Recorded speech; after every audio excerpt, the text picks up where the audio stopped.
50 साल हर दिन बिना छुट्टी लिए दुकान लगाने के बाद, वो ठेला लगाने के बाद अचानक से एक दिन उन्होंने आना बंद कर दिया। क्या वो बीमार पड़ गए? क्या वो मर गए? किसको फर्क पड़ता है? सबका जीवन चलता रहेगा। एक छोटा सा गांव हुआ करता था।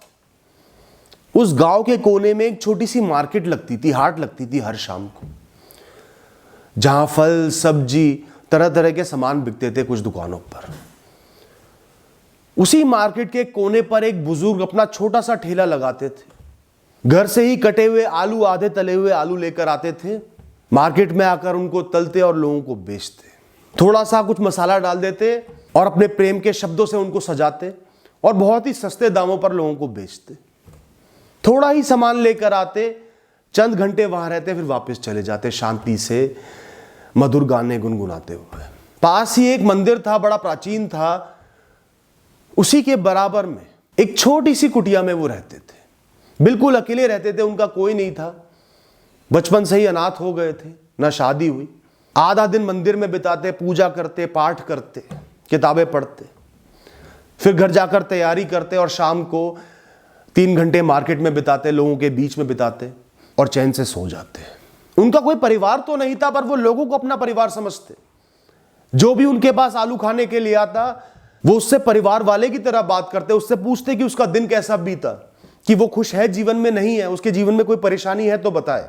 लोगों को प्रेरित करते, छोटे बच्चों को ज्ञान भरे शब्द बताते, खूब सारा मजाक भी किया करते, लोगों को हंसाते भी। पूरे गांव का हर इंसान उनके उन साधारण आलूओं के चिप्स को, उन फ्राइज को पसंद करता और साथ ही साथ उनकी मुस्कान को और उनकी बातों को भी बहुत पसंद करता। उन्हें सब जानते थे और वो बार बार एक वाक्य दोहराते थे, सिर्फ हमारा प्यार और व्यवहार रह जाएगा, बाकी एक दिन सबने मिट्टी में मिलना ही है यार।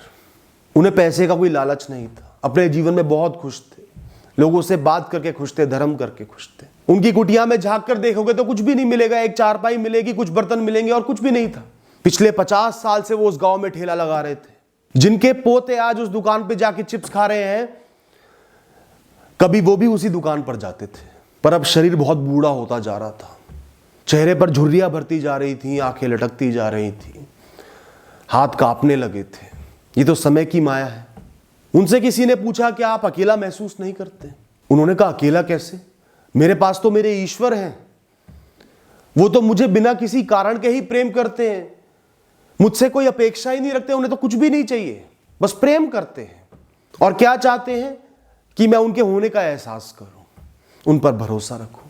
मेरे साथ तो इस पूरे गांव के लोग हैं, हर इंसान है, हर घर है, जिनसे मैं प्रेम भरी बातें करता हूं, उनके बारे में पूछता हूं, उनको प्रेरित करता हूं। वो मुझे प्रेरित करते हैं, वो मुझे खुशियां देते हैं, हम आपस में मजाक करते हैं। मैं किसी के मोह में नहीं फंसा हुआ, जो मुझे रोक रहा हो, जो मुझे डरा रहा हो। सब मेरे हैं, चाहे जो भी हो। लोग आते जाते रहते हैं, पर इस गांव की भीड़ मेरी है। मैं बिना मोह के, डर के, बिना चिंता के चैन से रात को सो सकता हूं और एक दिन बिना किसी की चिंता करे शांति से ईश्वर में लीन हो जाऊंगा। किसी ने उनसे पूछा कि जब आप और बुजुर्ग हो जाओगे, हाथ पैर चलना बंद हो जाएंगे, या भगवान ना करे कोई बीमारी हो गई, तो कैसे गुजारा चलेगा? ना आपके पास पैसा है, आप बिल्कुल अकेले हो। वो मुस्कुराकर बोले, हम सबको लाने वाला कोई और है, हम सबको संभालने वाला कोई और है, हम सबकी कहानी रचने वाला कोई और है। सब कुछ उसी के सहारे ही चल रहा है और हम तो भी खुद के सहारे बैठे हुए हैं। मैं तो नहीं बैठता। जिसने जीवन दिया है, आज तक पाला है, आज तक संभाला है, तब भी वही संभाल लेगा। तब भी जैसा वो चाहेगा वैसा ही होगा, आज भी जैसा वो चाह रहा है वैसा ही हो रहा है। कर्मों में दुख लिखे होंगे तो उस समय दुख भोग के चले जाऊंगा, कर्मों में सुख लिखे होंगे, ईश्वर ने साथ दे दिया तो कोई ना कोई निमित्त आ जाएगा और वो समय भी कट जाएगा। मैं बुद्धिमान हूं, मैंने उसको चुना है, ईश्वर को चुना है अपनी रक्षा करने के लिए, खुद को संभालने के लिए। नाशवान इंसानी शरीर को नहीं चुना। और मेरा खुद से वादा है कि अंतिम क्षण तक, अंतिम सांस तक मैं मेहनत करता रहूंगा, काम करता रहूंगा, कुछ कमाता रहूंगा, जब तक बिल्कुल ही बिस्तर का सवार ना हो जाऊं। किसी ने एक बार उनसे पूछा कि वो जो बार बार लाइन दोहराते रहते हैं, सिर्फ हमारा प्यार और व्यवहार ही रह जाएगा, बाकी सब तो एक दिन मिट्टी में मिल जाना है, तो वो क्यों दोहराते हैं?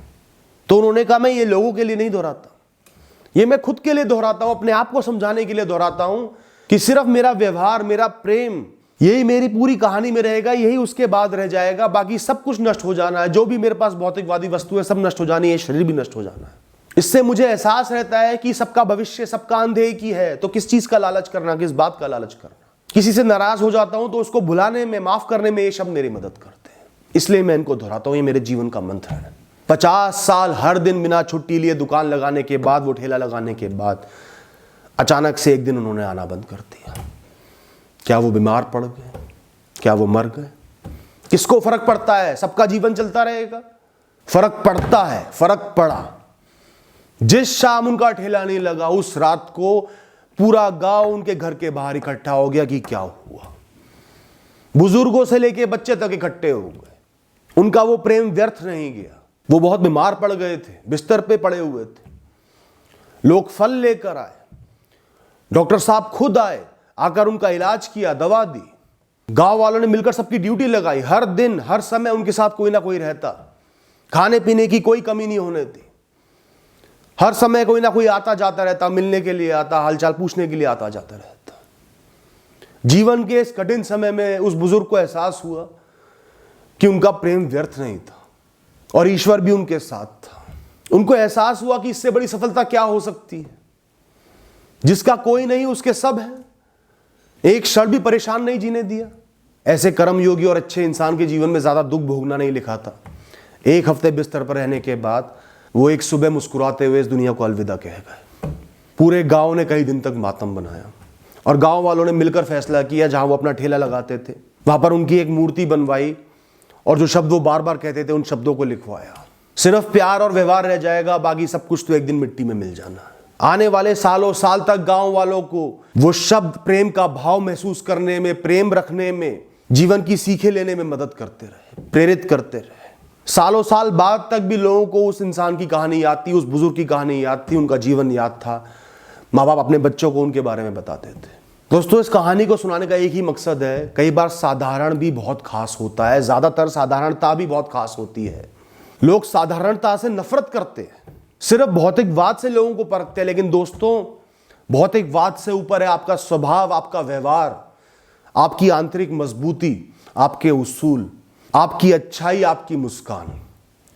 वो सदैव इस दुनिया में रहेगी, बाकी सब उड़ जाएगा, उजल हो जाएगा। Thank you and all the best.